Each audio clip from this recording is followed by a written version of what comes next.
All right, guys, what's up? Welcome back to the channel. If you haven't already, hit that like and subscribe button and leave us down in the comments your thoughts. I am here with Coach Rustin Klafka. He runs Peak Mvmnt here in Lubbock, Texas. He is a movement coach, and today we're going to be talking about rotational athletes, specifically quarterbacks, what they need to be doing in the weight room, how they need to be lifting, and how they need to be recovering and getting ready in the various seasons. So anyway, Coach, thanks for coming by, man. I appreciate it. Yeah, glad to. It's awesome. Awesome. Now, define for me, you're a movement coach. What's the difference between that and just your personal trainer, your meathead at the gym that you can go hire that looks like they ought to be on the cover of some magazine? With movement, we value movement over load. So what all that really means is we're going to watch athletes move, diagnose their movement patterns, see what flaws they have, what they do well, what mechanical issues they may be dealing with, and then we tailor some of the workouts based on those. So we try to increase their capacity, but we also try to find what they don't do well and start to fix it, because it's a progression and it takes time, and each athlete's different. And so, I mean, the biggest difference between us and like a strength and conditioning coach or a trainer is we're a little more diagnostic, I guess, in our approach to it. Gotcha. So I started off like in personal training back in college when I was finishing up my degree in dietetics, and so I lived that world and really loved it, and that's when I got into movement, was working with athletes there. Yeah. So, how much does your programs vary? Like, let's say track athlete to basketball to, obviously football and stuff like that. How does that differ, and how is it the same? So we program based on the season. So like, let's say we have a football kid coming in who's getting ready for a season in August, compared to a baseball guy who he has, till the winter to get ready. He has really until February to be ready for his season. Right. And so some of the stuff they may do is the same, like some of the larger lifts like squat or deadlift, bench, overhead press, those kind of things. But then we get more specific in our sets, reps. And then even outside of sets and reps, their intensity levels may change. So we may say, hey, in-season athletes, on the board, we'll go like A1, A2, B1, B2, B3, whatever it is. Right. We may say, hey, here on C, baseball guys, you're doing this. Football, y'all are here. Gotcha. Because you're in season, so you don't need to be doing these three things. So we adapt and we change. Right. So they may work out together in our group classes, but there's some customization based off of really what they need. And then some athletes actually have either a pre-workout routine that they go through. So our throwers have a program that they go through, and then they may have homework that they have to do. It's crazy. Awesome. Because these kids are dealing with a number of things. Right. Yeah. Great segue into, obviously as quarterbacks, we are rotational athletes, and we are, as you mentioned, throwers.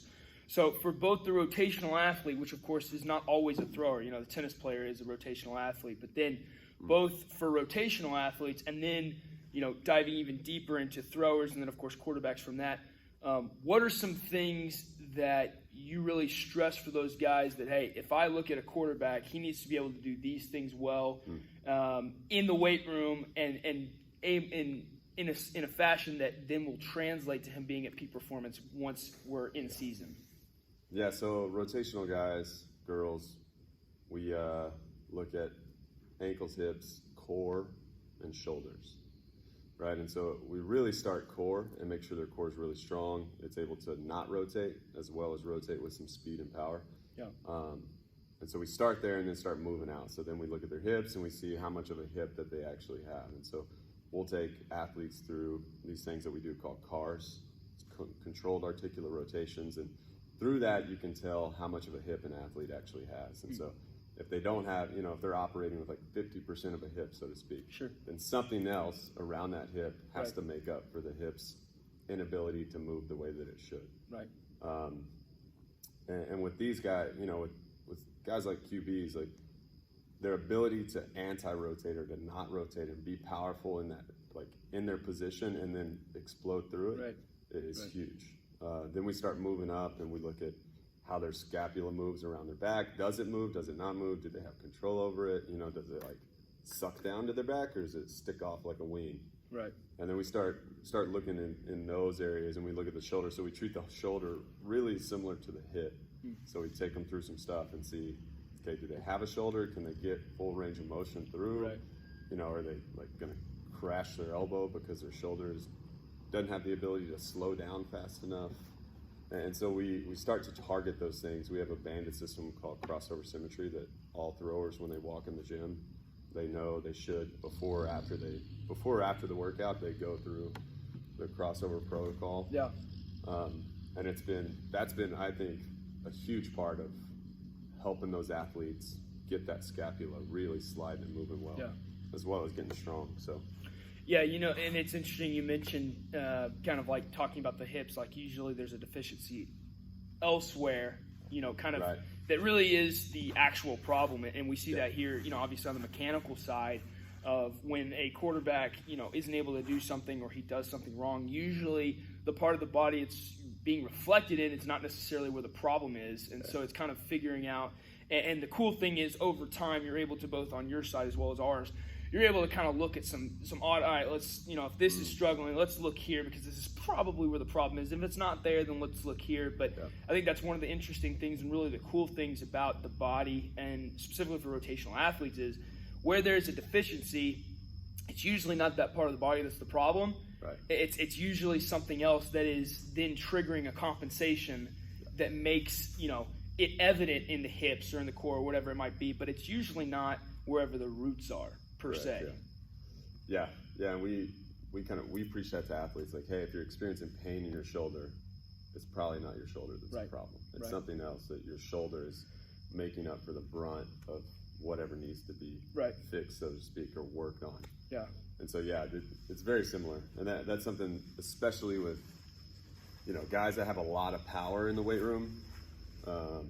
It doesn't always translate to like velocity or speed even. Right.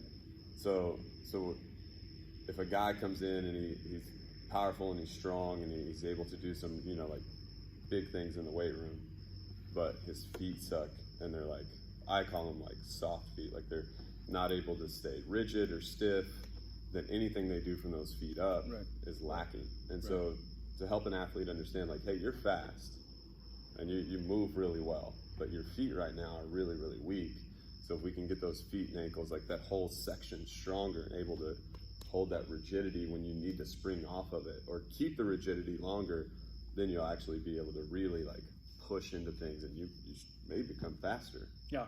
And so sometimes that cell of like the reason why we're doing all this weird ankle stuff is to help you get faster, stronger, you know, throw harder. Like it translates from feet up, core out. And so if one of those areas is broken down or weak, you know, it's our job to start finding those patterns of why it's breaking down. You're on the mechanical side, and so you get to see all the mechanics and break down that stuff. And we're on the movement side of like, hey, you know, this stuff is breaking down. He's not doing this. Then our best friend is video. Yeah. You know, so. Yeah, I think for us as well, video I think is huge, and you know, just having the ability to have an athlete perform a function and then be able to go back and you know, obviously break that down, show the athlete what they're doing or not doing. You know, one of the things that we do big here is we're big on the mirror. I love the man in the mirror, you know, and so when we're having quarterbacks work on their, you know, the mechanics, whatever it might be, I'll say, listen, all right, I want to get you, you know, to go home and every day you're doing 100 reps in front of the mirror with a towel. For a couple of reasons I like this. Number one is it's 100 throws, quote unquote, where they can improve their mechanics without having the stress of the throw. But then on top of that, a lot of the times when you're out on the field, you may think that you're doing it right, but you're not seeing it and you're in the game. The thing that you're doing correctly is the very thing you're doing wrong. And so I love the mirror because it is the great equalizer, and it kind of keeps you on track. And then from there, not only that, but you're able to see if you're doing it properly in the mirror. This is how it looks. And your brain is able to connect that easier and accelerate muscle memory versus, you know, again, even if you're doing the same towel throws, but you don't have that, you know, that check in front of you, then, I'm doing it right. Well, actually you're not. And by having that mirror, you know, even if it's not perfect, and that's the other thing I think that's important about mechanics and obviously what you do as well, just athletics in general. One of the things that I've really come a long way on throughout this journey thus far is when I first started this, I had a bunch of rules that I had my quarterbacks do. And none of them were probably wrong, but I started looking at it and I'm like, you know what? This kid actually threw the ball pretty well before I started messing with him. You know what I'm saying? And so figuring out over time through trial and error, you know, my goal is not to build robots. It's to build quarterbacks and athletes. And so, you know, even with mechanics, quarterback to quarterback, not one NFL guy throws the exact same. Yeah. You know, and not anybody does the exact same thing. The stroke, for example, I mean, you know, used to, again, I had a definition of this is how it's supposed to look. And if I had to, you know, create my perfect quarterback, it would probably look the same, right? It probably wouldn't necessarily change a lot from what I did, but the difference now is, okay, the thought process I go through is, all right, can he spin it? Is it consistent? Is it fluid, which is my biggest thing? Right. And then is he accurate and can he rip a spiral? If he can do all those things, then what am I doing? You know, let's move on to, you know, and maybe there's a deficiency here or there that we can correct. But at the end of the day, the differences are what makes the athlete. You know, and at the end of the day, if everybody looks the same, then you're just a robot. And you really kind of, I think, curb a lot of that creativity and explosiveness that you see at the top levels of any form of athlete, the ability to be your own individual. And so, you know, I think the mirror is big. One of the other things, and you alluded to it, we have our big thing here is ground up mentality. So the first thing when we walk through the door, when a kid walks through the door, we'll evaluate how they throw it first, and if they look good, then great. But if they're having struggles, we immediately start from the ground up. All right, and we have them find their base, and we have a technique that we do that I don't tell them shoulder width apart. I don't tell them, you know, whatever, just do this. We actually have a drill where they will find their own base, because everybody's base is also going to be a little bit different and custom to them, and God made your base to be a little bit different than mine. But from there, you're comfortable and you're explosive, whereas if I was doing the same thing, I might not be as comfortable. So I think that's the biggest thing in coaching that I've grown on and continue to grow on. Like, I hope in 5 years I'm not necessarily doing things differently, but being more involved than I was today, as I very much am from 5 years previous to now. You know? Yeah. That's something that I've learned on our end is the progression is everything. Yeah. Right. And some guys you've got to back off. They come in and they're like upper level guys, and you've got to back them way off. And you just say, hey, we're going to rework this squat, and we're going to look at this stuff, and we're going to build up. And so, you know, we're going to limit your weight until this stuff gets better. Right. And so those progressions matter. So, and we've always had that in place, but like you were talking about with like each athlete being different and finding their base being different, that's something I've even noticed in the gym is because of the movement patterns they've developed growing up. You know, there's those kids that are like naturally athletic or they naturally move well, and I don't know if it's that they naturally move well or they just moved. I think growing up they probably moved more than other athletes, and they probably did it in a way that helped them adapt to run more naturally. The way that we're created to move, you know, and so that side of things I think is a learning curve for us, because there's constantly new science out on our end. There's all these things that are coming out, and so like with the hip and shoulder cars that we do, like that's all some of this new science that's coming out about joint capsules and the way that they function and the way that, you know, how to get them healthy and what the health is producing. And now we're starting to see like the knees over toes movement with the with knee health, and that's becoming, you know, that's kind of coming up and being more popular, and that's always been around, but it just hadn't been popular, you know. And so it's been really fun and interesting, because we get to get athletes that come in and we get to help break those stereotypes, right? Because we get guys who come in, especially on the football side, and they're like, oh, you just throw a big weight around all the time, you know? Put more on the bar, coach. And we're like, no, that's not the cycle we're in. The cycle we're in is this and this, and so we're not doing the percentage. Like, what? Like, we're not squatting 85% for 4 reps or whatever it is. And we're like, no. And in fact, like, I didn't buy a bench for my gym until we were like, we were over a year in. And part of it was I'm not a huge fan of bench press because of what it does to the shoulder. I think you can do bench press, but the range of motion and what it can, I don't think the risk reward is really there. Right. Especially for a throwing athlete. We still do bench. Like at that time, before I had benches in the gym, we did floor press a lot. So like it stopped, and so having that stop was good. And then we were very deliberate on hand position in bench. You know, are you wide? Are you neutral? Are you narrow? And then teaching those athletes why you kind of do either one. I bought benches primarily. This is going to sound stupid, to do things on the bench that were not bench press. So we'll bench now, but it's very limited, and I don't know if we've gone. I think maybe once this whole time since I bought them, we've gone like a heavy bench. Right. Just and that's my own personal training opinion and things that I've seen and what I've learned and read and talking to other coaches that does it benefit for the throwing guys. I don't think the benefits are there as much as other things that we could do in the gym than the bench. So like a 1 rep max of 225 is like we never max in our gym. Right. Yeah, and one more point before we move on, but I'm glad we brought that up because that is something I want to get into. You know, I think, as you mentioned, as more science comes out, you know, I think one of the things when I first started coaching quarterbacks about 5 years ago at the high school level, and then when I eventually moved on to doing this, one of the big things that I taught and that was kind of the predominant way of doing it was on the follow-through, toe drag through release. So you'd see quarterbacks continue to drag their toes. And now the big buzzword with quarterbacks, again, this is kind of more in the last, I would say, probably 2 to 3 years that this has kind of come out, maybe even more recently that it's really been hammered, is this idea, and I love it, is this idea of deceleration. And now what I teach my guys is, all right, I don't really care where your back foot ends up.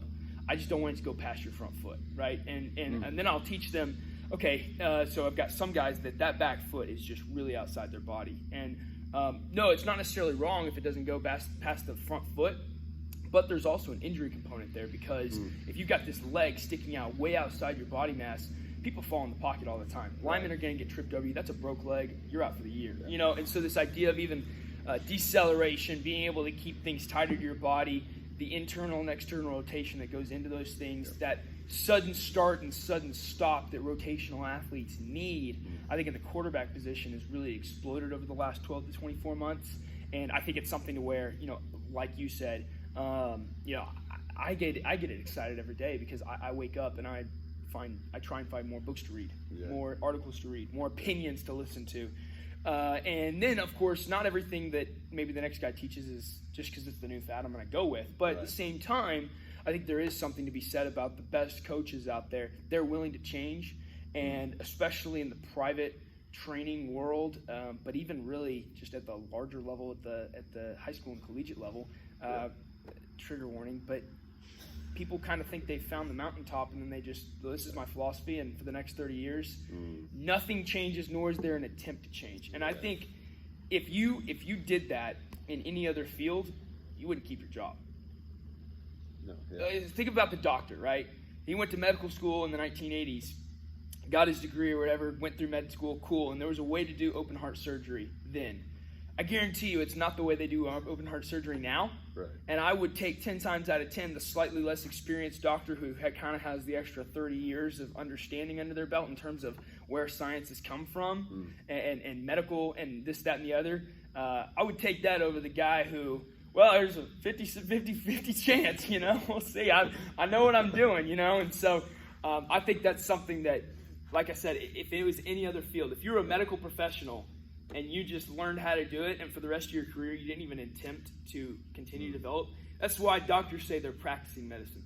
Correct. Yeah. Right? They don't do medicine. They aren't doctors. They're practicing medicine. It is a daily mentality of continuing to improve, reading the newest medical journals, maybe not taking everything from them, and that's okay. But being open to, is there a better way to do this? Is there a more effective way to do this, and a way that either could save more lives in the doctor's case, or for us as coaches, is there a way that I can make my athletes more fluid, less stress on them, and get those results quicker, sometimes even doing less? Right. You know, at the end of the day, you know? Yeah. But anyway, so going back to what we talked about with the bench, and this is, I mentioned to you before we even started this is one of my big things. Not completely, but I am really against quarterbacks really getting in there and doing the bench press. Now, squats, I tell my guys all the time, I want you to be in the top 5 of your team. Yeah. Right? I want you to be up there with the big boys doing squats. But the bench press, for me, as the quarterback side, specifically, and obviously the rotational athlete, as you build muscle, those muscles tighten. And so you look at a guy like Tim Tebow, big old dude, has this massive windup because he does not have the elasticity to simply take it back and throw it. So he has to compensate in all these different ways. And over time, things like the bench press, quarterbacks tell me all the time, I'm doing such and such on bench. And most of the time I'll hold my tongue. If there's somebody I know better, then I'm like, hey, all right, here's another way of thinking about it. But in the short term, you might think you're getting better results. But over the long term, all you're really doing is like if I picked up a rubber band, one of those really thick rubber bands, and I tried to pull it and shoot it, it's going to go a little ways. I take a longer rubber band, or maybe same length, but thinner, and all of a sudden that thing shoots 3 times the distance. Yeah. With something that we tell athletes is, especially throwers, is it doesn't matter if you have the engine of a Ferrari, if you have the brakes of a Camry. Right. And so, like, if that front side is really, really strong, but the back side is not evenly as strong, right? Then you're going to run into issues. And baseball guys see it through UCLs. Right. And so, like, the deceleration component for us is the makeup of how strong can we get these rear delts, the scap, the subscap. How do we get everything on this backside even so that you don't see those guys walking around with the shoulders forward because those pecs are pulling everything, or their traps are so tight and they're up and they're kind of like this, right? And so we try to get them down, we try to get them back, but a lot of that is the muscle structure of being able to hold your shoulders in a proper position. And so that is huge on our end, and it's something that we definitely look for, especially if guys come in and they're like, oh yeah, I'm QB. Right, or I pitch, and so we're like, okay, now I'm looking like, okay, how many can they do pull-ups? What do they do on row? Can they do barbell row? Can they only do chin-ups? Right, like athletes that are new to our gym, we do a lot of pull-ups in the gym, and we do them often, and they'll always go to chin-up. Guys especially like, oh, coach, I was like, no, like I don't want your hands facing you today. Like we're gonna go palms forward, and they're like, yeah, but that's so hard. Like, yes, it's hard, but it's hard because you haven't worked any of those muscles. Because most of the time, and I worked in high school, so I feel like I have more freedom to say this. Like, high schools are limited on their time with athletes. No doubt. And so they limit the weight room. They're not going to limit the X's and O's or the skill work. And I completely understand, but they're going to limit the weight room time. Or they're going to get in and get out. Like, hey, let's go, out. Right? And so they're going to hit squat, they're going to hit bench, maybe deadlift, maybe not. Right? They may hit shoulder press. Right? Though rarely, most high schools that we have kids that come in, and I should have brought it.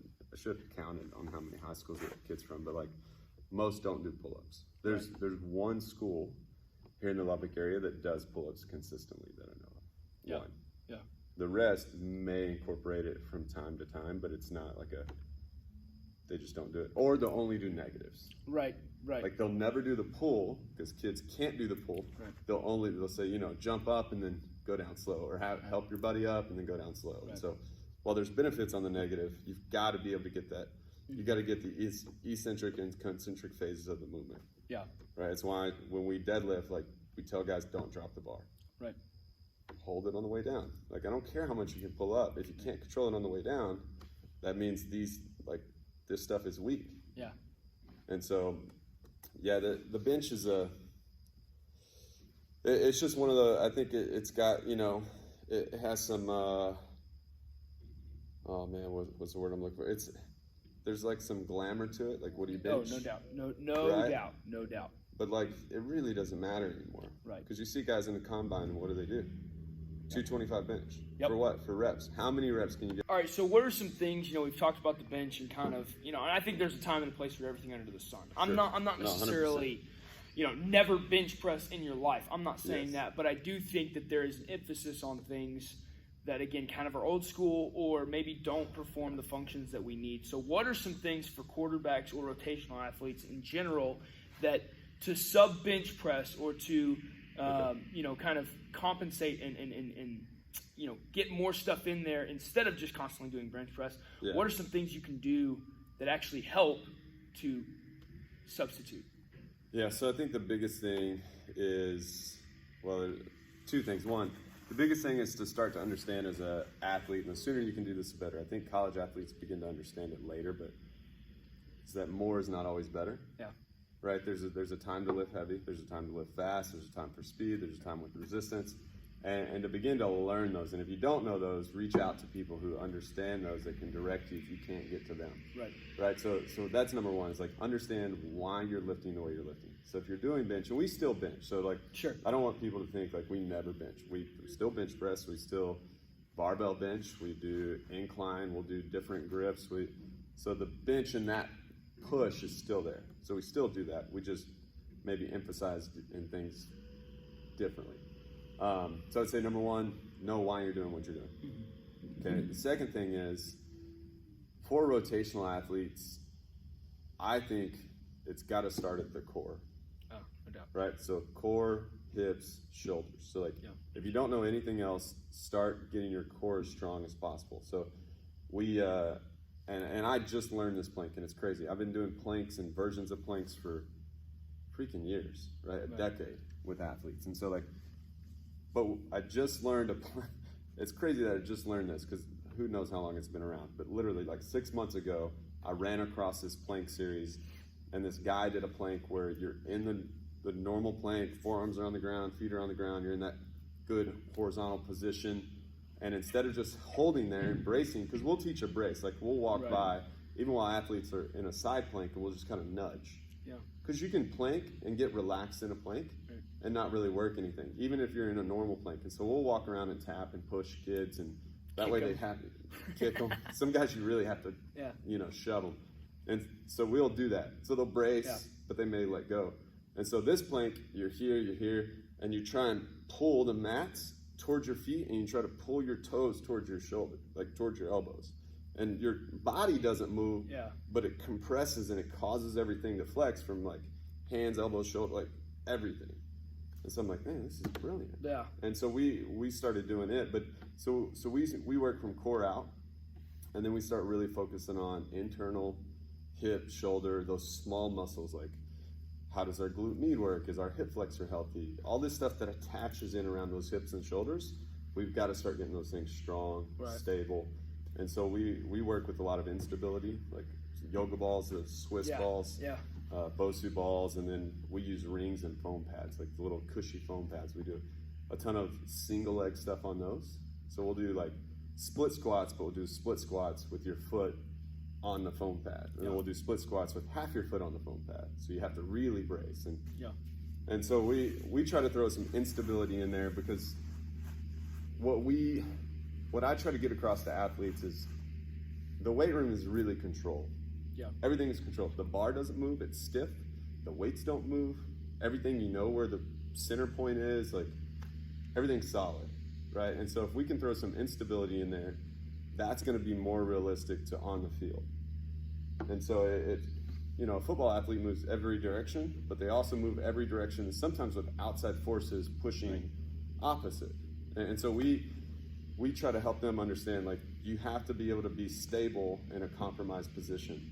So we'll work some compromised positions, like not good mechanics, like because we've got to get those areas strong. Because if they're not, and a guy gets caught in a weird position, going down or trying to get away from somebody, that's an issue. Right. And so you see a lot of guys like with knee injuries or even like Achilles injuries, because their knees and their ankles are so stiff, they kind of collapse and fall weird, and it gets shoved into that position because you've got a 300-pound guy coming on down on top of you. Right.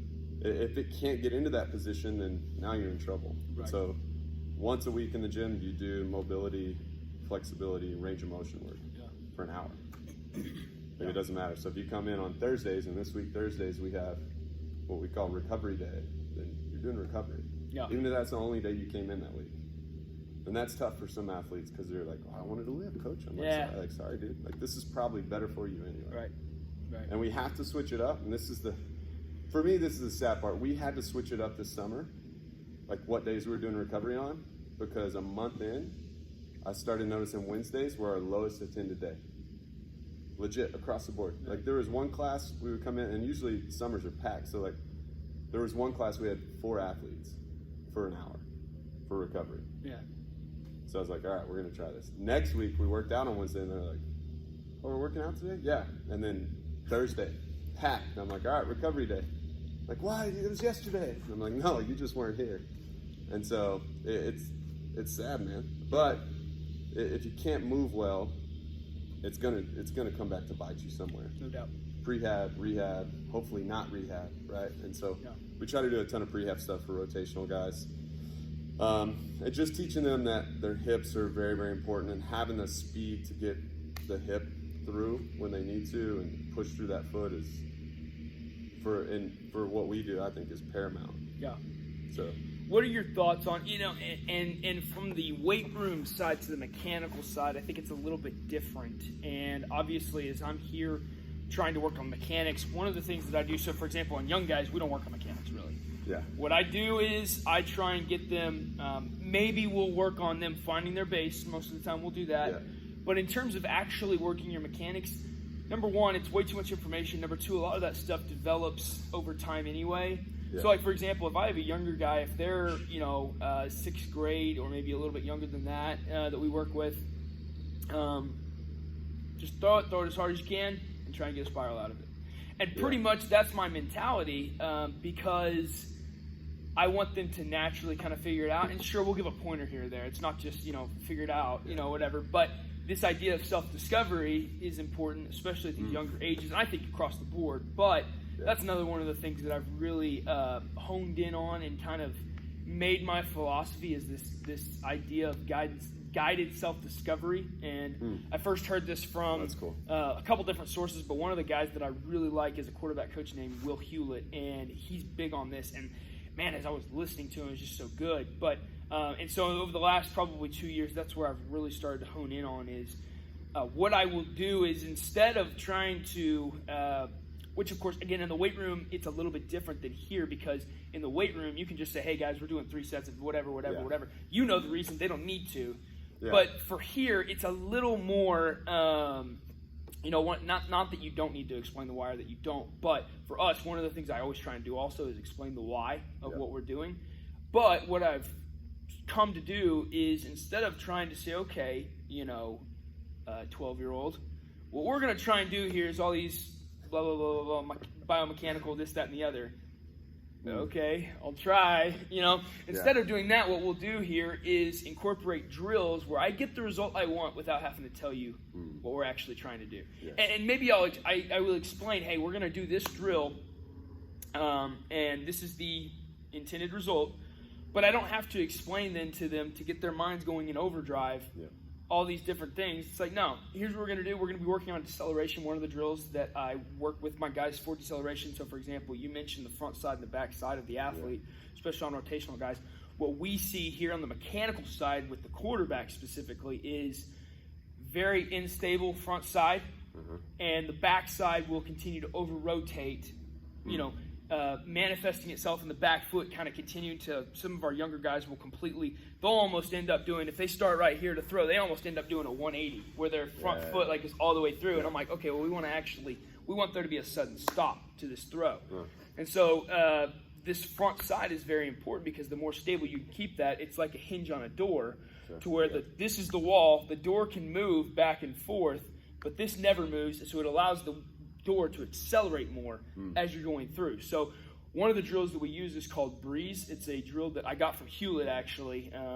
Not personally, unfortunately, but I got from him, and it's something that Drew Brees did. And whether he did it for mechanical purposes or not, what he would do is, as he goes through his throws in practice, he'll throw it, and then he's a right-handed quarterback, obviously, so he'll throw it, and immediately, without even watching the ball go to his target, he'll flip 45 degrees back to the right. And what this does is it stabilizes the front side naturally. You have to decelerate. You can't over-rotate. Yeah. And there's that snap effect that we want from the throw. I tell guys all the time, it's this idea of, listen, going 100 miles an hour in a car, it may not be a smart thing, but it's not going to hurt you to drive 100 miles an hour. right? Just the act of driving 100 miles an hour. Now, what's going to hurt you is when you go 100 miles an hour and you slam your truck into a tree. That could hurt you. And then what happens is, if you're not wearing a seatbelt, what happens? You fly through the front windshield. It's a crude example, but essentially what I want is for when we throw, the idea to be we are going 100 miles an hour and then we're slamming into a tree and that ball is shooting forward. And it's this idea of sudden start, sudden stop, and doing less a lot of the times equals more, like you just mentioned. You know, and so, you know, what's your mentality when dealing with throwers? If you see a deficiency, again, obviously in the weight room, you have a little more flexibility to say, here's the workout for the day, and they're going to do it, and they don't necessarily need to know as in depth on that side. But what's your thought process when you see these different things, and when you do have a guy who maybe can internalize it a little bit better, how do you articulate and explain to them the deficiency you're seeing, and then how we would go about correcting it? Yeah, good question. So a big part of what we try to do is we try to explain why it's important, what we're going to try and fix, right? So like, if we can explain the why, like, hey, if we can fix these two things, like, you know, your shoulder blade is just stuck on your back, it's not moving at all. And so if we can explain to them, like, if we can start to progressively make this better over time, and so we explain, like, look, this is a time commitment. Like, it's not like you're not going to come in here in a month and be fixed. Like, it's an ongoing, like, you may play for 10 years in the league, you're still working on things to get better and to get those movements even cleaner, right? Like, professional weightlifters can't squat butt to the ground just from day one. It's a progression. So number one is we try to help them understand the why behind it. Like, hey, this is why we need to work on this. So we don't even tell them, like, hey, this is bad. Like, your hips suck. Okay, you got a terrible hip. That's why your hip flexor always hurts. It's why when you cross step, like, you're having issues on the outside and your butt's always sore. Right? We don't even worry about that. What we try to tell them is, like, here's what we see. This is why we need to fix it. And if we can start to progressively fix it, your velo's going to go up. Right? You're going to have that pop that you need. You're going to be faster. Your first step is going to improve. But we tell them why, and we tell them what it's going to benefit in the long run. But that's the hardest piece that I see with young athletes is the long run. Like, they want it, like, oh, okay, like, my shoulder's not good. Okay, what do we do? Will it be ready by August? No, it's August 18th. Exactly. No, it will not. Exactly. You know, like, oh, I want to get my vert up. Can I, you know, basketball season's in 2 months. Great. Cool. What are you doing next year? Maybe Like, brush it the net is a this year. progressive. So that's the biggest part is, like, why aren't we doing it? And that helps them understand, like, oh, okay, this will help me on the field. You know, it's not just you know, like, the movement guy says my shoulder's not any good, but, you know, like, Pete says, like, I have I'm throwing great. Like, oh, you're throwing me under the bus. I think that's huge, because for me, I think there are so many coaches out there that say, hey, do this. And the athlete may be obedient and do that, but if they don't understand why they're being asked to perform a movement or do a certain thing, whether it be in their mechanics or in the weight room, they may do it and they may actually get better, but without an understanding of why and without a confidence that, number one, coach knows what he's talking about, but an understanding of how this is helping me, when it comes time to perform under pressure, especially for us mechanically, you know, it's kind of like you're going to revert, because if you don't understand why this helps you, then you may do it, and you may do it decently well even with enough time, but without an understanding of, it's kind of like your belief system, right? I believe in God, but if you don't know why you believe in God, then you could be shaken from that pretty easily. There's less buy-in. Yeah, exactly. And once you have that buy-in, once you have that understanding of, oh, this is how it works, and it doesn't need to be the most detailed biomechanical explanation ever, but once they at least understand this is the goal we're trying to achieve and this is why we're using this to get to that goal, they're more committed. They're going to spend more time voluntarily doing this because they understand it's not just random workouts. It's, I have a purpose, and this purpose is to do this, and this will help me get there. I think the why is huge, and I think for any coach that isn't explaining the why, I think we're frankly doing our athletes a huge disservice. That's something that we talked about yesterday. A new group coming in, and I told them, like, everything on the board, there's a reason behind it. So if it says 2 minutes rest, do not rest a minute and then get back into it. It means you rest for 2 minutes because there's a purpose behind the rest, there's a purpose behind the sets. That's why it's really important, in my opinion, for high schools to find people who know how to do that. I think at the end of the day, like you said, searching out those other voices that know what they're talking about and know what they're doing, I think is critical, because iron sharpens iron. Yeah, 100%. Awesome, man. So, speaking of searching out and finding people that know what they're talking about, where can we find you on social media? How can guys get in contact with you if they've got questions? Yeah, social media we do most of our stuff through Instagram. We're on Twitter and Facebook, but everything is linked through Instagram. So it's Peak Mvmnt, and movement without the vowels, Mvmnt, is where we do most of our stuff. And then, we're really close to you out here in South Lubbock, so we're just off 1585 in Chicago, right next to a baseball facility, softball facility, and it's a good space, man. Yeah, awesome. So we're awesome, dude. Well, Coach, appreciate you coming out again, man. Thank you for your time and for dropping some knowledge for us, and hope you guys enjoyed this. Like I said earlier, if you haven't already, go ahead and hit that subscribe button, like this video, share in the comments what you think. If you've got any questions for us, if you've got any questions for Coach Klafka, leave them down in the comments. We can communicate those to him. And thank you guys for watching, and we'll see you on the next one.